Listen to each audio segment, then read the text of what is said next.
नमस्कार शेतकरी मित्रांनो, मी निलेश राठोड. तर शेतकरी मित्रांनो, आता जवळपास सर्वसाधारणपणे सोयाबीन पिकाची पेरणी सुरू होणार आहे आणि बहुधा शेतकरी हळद पिकामध्ये मॅक्सचा वापर करत आहे. तर शेतकरी मित्रांनो, आज आपण प्री इमर्जन्स या तणनाशकाबद्दल बघणार आहोत. तर शेतकरी मित्रांनो, प्री इमर्जन्समध्ये आता बरेचसे शेतकरी मॅक्स वापरतात, त्याच्यानंतर काही डायक्लोसोलमच्या पुड्या वापरतात. तर शेतकरी मित्रांनो, मॅक्स हे प्री इमर्जन्स कोणतंही जेव्हा आपण वापरत असतो त्यावेळेस जमिनीमध्ये ओल असणे हे अत्यंत गरजेचे आहे.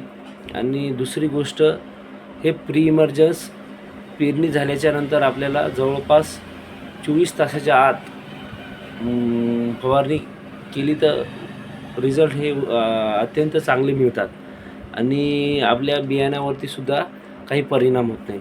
तर शेतकरी मित्रांनो, बघू शकता हे सुमोटोमो कंपनीचं मॅक्स आहे. तर या एका 100 मिलीच्या बॉक्समध्ये आपण 1.25 ते 1.5 एकर करू शकतो.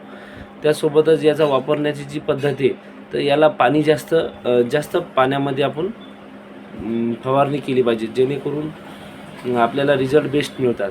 आणि शेतकरी मित्रांनो, या मॅक्सचा ज्या शेतकऱ्यांची हलकी जमीन आहे, म्हणजे मुरमाड जमीन आहे, त्यामध्ये थोडंसं तूर जळण्याची शक्यता जास्त असते. तर आपल्याला पाणी जर जास्त प्रमाणात वापरून आपण फवारणी केली त्याचे बेस्ट रिझल्ट मिळत असतात.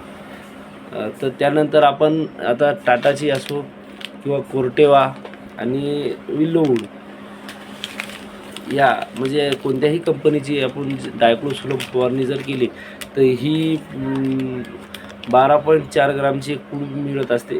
तर यामध्ये 1 एकर प्रमाण होत असते. तर जवळपास 1 एकर फवारणी करण्यासाठी आपल्याला 100 लिटर पाणी एका एकरामध्ये आवश्यक पाहिजेत असते. तेव्हा त्याचे रिझल्ट आपल्याला चांगले मिळतात. तर याची फवारणी करताना काळजी घ्यायची. याचं औषध म्हणजे जे द्रावण हे व्यवस्थित बनवायचं आणि टाकी मॅक्स फवारणी झाल्याच्यानंतर चांगल्या प्रकारे धुवून घ्यायची, जेणेकरून नंतर आपल्या पिकावर फवारणी करत असताना याचे स्कॉर्चिंग येणार नाही. धन्यवाद.